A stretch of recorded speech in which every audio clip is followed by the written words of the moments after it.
Welcome to a very special edition of Your Life Simplified. Again, I'm Scott Sturgeon. I'll be playing host today. And our guest on the episode for today is actually Chief Investment Strategist for Mariner Wealth Advisors, Jeff Krumpelman. Jeff, thanks for coming on the show. Thanks for having me, Scott. Appreciate it. Absolutely. So really, Jeff, the point of our conversation today, I saw it on the headline for the episode, is all about coronavirus and specifically a lot of kind of the market fluctuations and maybe some of the headlines we've been seeing. A lot of it, candidly, very pessimistic, kind of, I hate to say fear mongering, but it seems like it's potentially kind of a scary thing out there. And so really, we wanted to sit down with you for a few minutes and kind of just get your thoughts on what was happening, kind of where you saw things going and that sort of thing. So really, we'll just dive right in. It's been candidly a chaotic couple of weeks, and I think maybe the prevailing thought is that's likely to continue. Could you maybe just give us kind of a view from 35,000 feet of what you kind of think is happening in the markets and just in general with the virus? Yeah, sure can. It has been extremely volatile, and it's being advertised as last week. That is the worst week in the history of the U.S. stock market. And I think that's a little overdone. I think that captures this negativity that you're talking about, because we did have the quickest 10% correction in the market in history. But when you look at all the different corrections that we've had, there are a number that, come very close to being this rapid. And there are others that are far deeper. You overshot and went down far more than 10% in just a little longer period of time. And, 1987 comes to mind, where you had a 22% correction in just one day. So I think it's a little overdone and captures the negative sentiment out there to advertise this as the worst thing that's ever happened, the worst week ever, on the face of the planet. And, going into the year, I penned a piece about 2020 and suggested, and stealing a little bit from a Wall Street Journal article, as a New Year's resolution, say no to negativity in 2020. And the article talked about how we just have this negativity bias. We tend to go to worst case outcomes on everything, whether it's coronavirus or trade or what have you. And I think that last week, that's what people did. They jumped to just assumed worst case outcomes. And the executive summary, and I'm happy to do follow on, is that we really do lean towards seeing this as a buying opportunity. We hate to see a correction that's connected to health issues and see people getting very sick and actually, dying from this. But in the grand scheme of things, this is just really a bad case of the flu. It's being managed, we think, based upon the data we see out of China. And in terms of the underlying fundamentals of the economy and the markets, we see them as remaining positive. And we were outrageously bullish in 2019 when people were similarly negative and running to worst case outcomes on things like trade rhetoric. And we remain positive going into 2020, not as outrageously positive as we were in 2019 when valuation was a little more attractive. Mm-hmm. But we think that this is a transitory issue that we'll work through, and that the market will be up and positive for the year. So we view this as a normal correction, quite frankly, albeit, whenever you're talking about health-related issues, fear might be just a little bit greater, but we see it as a normal correction, Scott. Sure. I think I'd maybe just pulling from some of the content I'd seen you circulating internally here at Mariner Wealth Advisors, something to the effect of corrections like this are part of a healthy, normal market cycle, that we had been candidly a little bit overdue for one of these.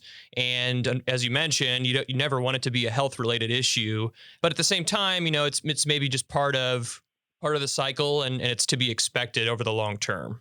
Yeah, absolutely. And it is healthy.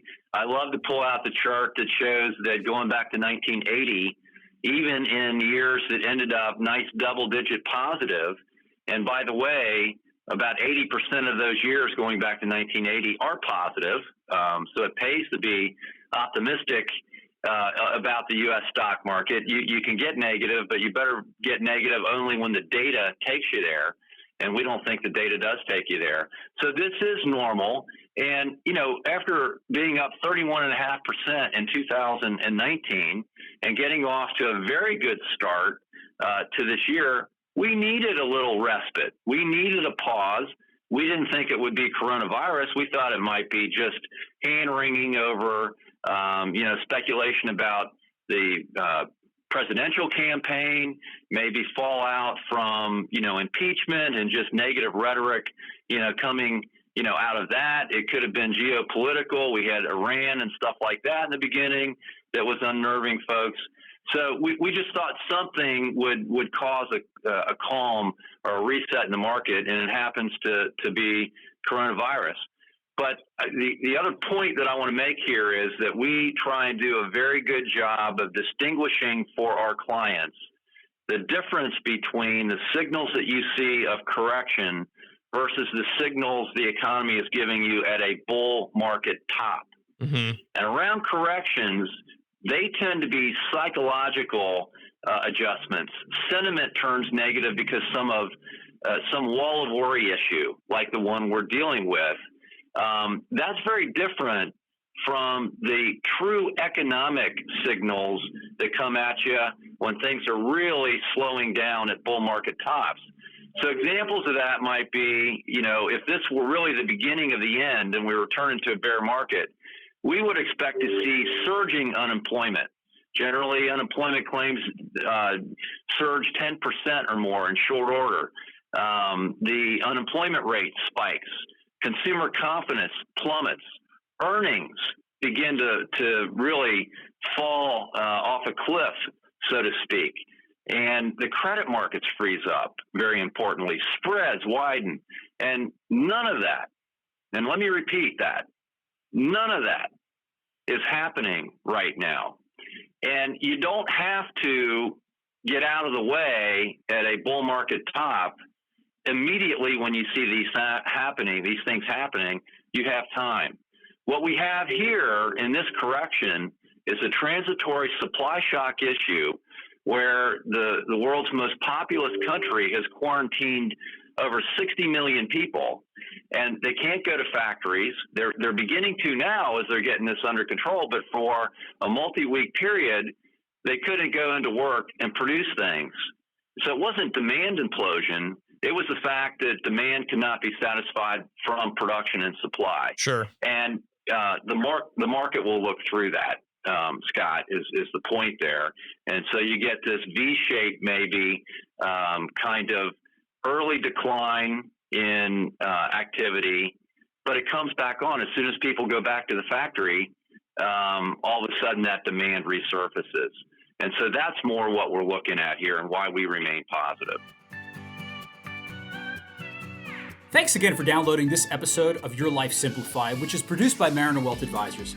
And at Mariner Wealth Advisors, we're here to serve as your advocate. We help people chart a course to reach their personal and financial goals so that they can have greater peace of mind that may lead to a more fulfilling life. We do this by always putting our clients first. Because as fiduciaries, we're required to provide guidance that's in the best interest of clients, not in the best interest of a company or shareholders or anyone else. So as you listen to this podcast and have questions about maybe your own financial situation, or would simply like a second opinion, or even you have an idea for a future podcast, please go ahead and email us at podcast@marinerwealthadvisors.com.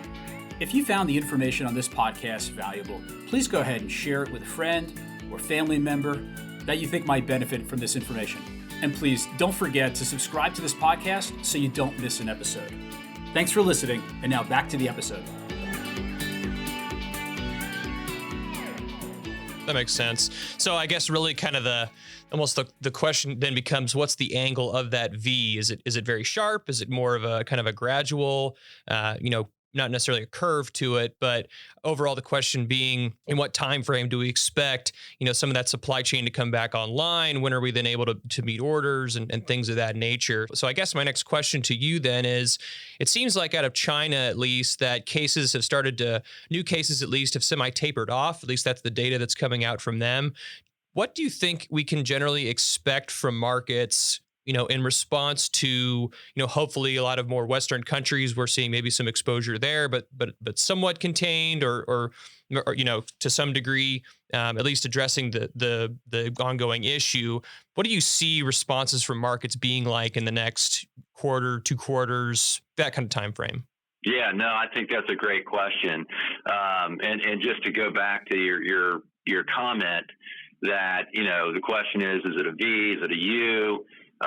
Some folks, turn in or talk about the L shape, kind of potential pattern here. My mom said moderation in all things as I was growing up. God bless her. She's 94 years old and still going strong. She sounds like a smart lady. She is a smart lady, and she's swallowing a coronavirus, and we actually talk about this kind of stuff. So she's great for 94 years old. But, I would tend to say it would be more of the U-shaped pattern. We wouldn't expect some sharp V necessarily, because things are coming back slowly as folks go back to work in China. But I don't think it really matters. I think just inflection, stabilization, and a trend that begins to move in a positive direction is all that we need to see. You could see that yesterday, where folks just started saying, hey, central banks might come to the rescue here and help at least a little bit. And we have the largest gain in the history of the S&P 5 or in the history of the Dow on record just from that. So I think you could get this coil spring reaction in the market as if we just see stabilization and things moving in the right direction. We do think the first half will be slower. I talked to Bill Greiner. I talked to all the members of the investment committee, and we talk about these things. And we would see the first half GDP in the U.S. being slower, probably in the order of 1%, whereas we're looking more like 1.5 or 2 for the entire year.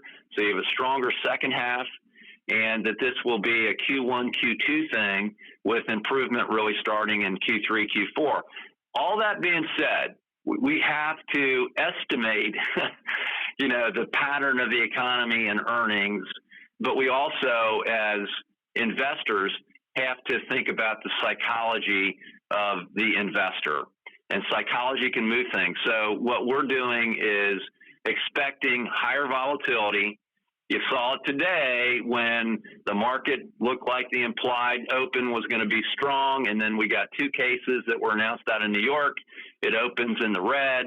And I think this kind of volatile trading pattern, even emphasized or exaggerated by the algorithmic traders, you have to be ready for that. Yeah. And so we would expect a nice close to the year with a lot of volatility within. So with that kind of wave, potential of volatility in mind, what do you think, for the average investor, what should someone be mindful of going into kind of that pending rapid changes in markets and potentially within their own individual portfolio? Do you have general thoughts on things they should be doing, or, is now the time to put all the cash to work? Is it time to just put a pause and just hold? Do you have a general just thought on that at all? Absolutely. Think about it all the time. At a very high level, I would tell you that during normal corrections, we always like to say, don't mistake activity for progress. So there's this urge to do something, buy, sell, whatever it is. And you do have camps out there that are saying, some heroically, oh, this is an immediate buying opportunity. And you have others saying, no, this coronavirus thing is different. It's different this time. You want to sell and you want to raise cash. We don't embrace either of those extreme strategies. In a correction, you don't want to sell, because by the time you sell, the market's down 10% in a blink of an eye. And by the time you, focus on buying, like yesterday, you tend to see these quick rallies and recoveries. So your best, don't do the calorie burn, exercise poise, and hold your positions. We do think that corrections can provide opportunities to upgrade your portfolio. Certain pockets will be overly punished within equities, for example, and you might upgrade by trimming those that have held up and fundamentals don't, appear as robust as you'd like, and move into those that have been punished. And I also think that balance in a blend is important. Some people are saying today, oh, you ought to own cyclicals. Run to all these, highly economically sensitive stocks that have been punished. And when this, recovers, they're going to, significantly outperform. What we found in this particular correction is it's been broad-based selling. And finally, last week, you had utilities and staples and the defensives capitulate and sell off.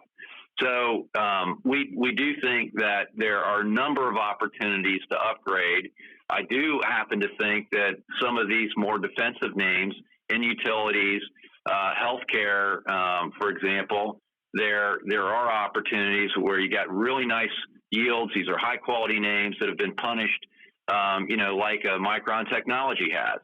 And so we see opportunities to get some nice dividend growth oriented names, either through strategies or individual stocks into the portfolio. But that's kind of getting cute. I'm not suggesting that you put a whole bunch of cash to work, that you sell bonds and buy stocks. I think you pretty much hold your position and make minor tweaks within, and you got to let your professional investment manager and wealth advisor guide you in doing that. I don't think this is something for the amateur to really, look at. So, that's very different from bull market tops or bear market bottoms, where you do raise cash or put cash to work, where you do move to defensives in a big way. Here, I think you hold your ground and make minor tweaks. That makes a lot of sense. I just in kind of, reading through articles and through the internet, you see all kinds of investment suggestions and all these websites. You're not paying anything for the information from it. One suggesting, go out and buy shares of Zoom, the webinar software, or Peloton, or other or Netflix, just because they're things that people are going to utilize because they have to stay at home, barring some pending pandemic where we're all forced to be at home for 2 weeks quarantined. It seems like, you use the word cute. I think that's kind of what comes to mind for me, at least. It seems like that's kind of pandering to just a general kind of not thought through thesis, and that perhaps, having a professional investment advisor, really someone there to really have a strategic viewpoint for you in mind over the long term, is going to be the best for what's, the average lay investor, at least from my perspective. It sounds like it's kind of what, your thoughts are as well. I would agree with you. Now, as the professional investor, we did do just a couple of those quote unquote cute things because we think value had built up so much. But I just think your point is great. We hear it, whether it's coronavirus or it's the election. So many times I hear, first of all, the phrase, "this is different."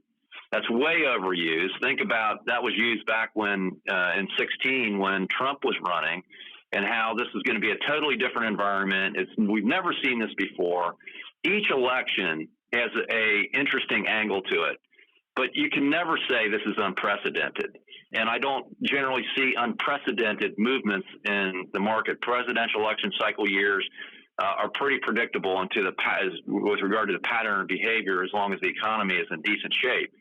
But everyone wants to go, if this person gets in, shouldn't we be buying or shorting energy? Shouldn't we be buying or shorting healthcare stocks? All these different super cute thematic angles. Mm-hmm. And at the end of the day, to us, it really comes down to fundamentals. Fundamentally, is policy going to shift so much that it's truly going to affect earnings in those categories? Generally, the answer to that is no. You get gridlock, you don't get sweeps, and it doesn't move the earnings dial, and yet it does temporarily move the psychology dial. So these are quick trades, and they're unwound within weeks of the new party coming into power, and you go back to fundamentals. So don't overthink it. Work with your professional advisor who's really focused on the fundamentals, the valuation, and the technical price trends, and they can make these, I think, well-researched decisions as opposed to just fads Are khaki pants going to be in? Well, maybe, that kind of thing. You don't want to get caught up in that. That's true. Pleats, no pleats. I don't know. It's, fashion is above my pay grade for sure. Jeff, I think those are all excellent points. And you really do drive it home that working with a professional can really, really pay off over the longer term. I love your analogy of the wall of worry. All these things are constantly thrown out as potentially the thing that's going to unravel the economy or the markets or what have you. Having an advisor there seems like someone to really give you a leg up in getting over those issues to really jump over that wall of worry. I love that analogy. God, I appreciate that. And, there's a reason why they say the market climbs the wall of worry, that old adage, because that's exactly what it does. And the time to worry is when there is no wall of worry, because that means everybody's in and there's no additional dollar to be made. So that's how I would leave it with you. Appreciate, the dialogue and embrace the wall of worry, because that says people are respectful of risk and there's more money to be made. Definitely. Well, Jeff, listen, all great insights. We want to thank you again so much for taking the time to come on, getting all your thoughts and processes on how to really deal with some potentially scary things, but then really providing a good, clear insight as to, kind of some good perspective on where we actually stand. Thanks a lot, Scott. I appreciate being on here, and it's always a pleasure to have a chance to talk during, times like stress and uncertainty here. And I hope it helps, but I appreciate it. Really appreciate that, Jeff. Well, that's about all the time we have for today. To our listeners, we want to thank you again for taking the time to listen to us. As always, if you have questions or suggestions for future podcast topics, we're always welcoming of those. You can reach out to us at podcast@marinerwealthadvisors.com to provide those suggestions. Thanks for listening. Wealth Advisors, or MWA, is an SEC-registered investment advisor with its principal place of business in the state of Kansas. Registration of an investment advisor does not imply a certain level of skill or training. MWA is in compliance with the current notice filing requirements imposed upon registered investment advisors by those states in which MWA maintains clients. MWA may only transact business in those states in which it is notice filed or qualifies for an exemption or exclusion from notice filing requirements. Any subsequent direct communication by MWA with a prospective client shall be conducted by a representative that is either registered or qualifies for an exemption or exclusion from registration in the state where the prospective client resides. For additional information about MWA, including fees and services, please contact MWA or refer to the Investment Advisor Public Disclosure website at www.advisorinfo.sec.gov. Please read the disclosure statement carefully before you invest or send money.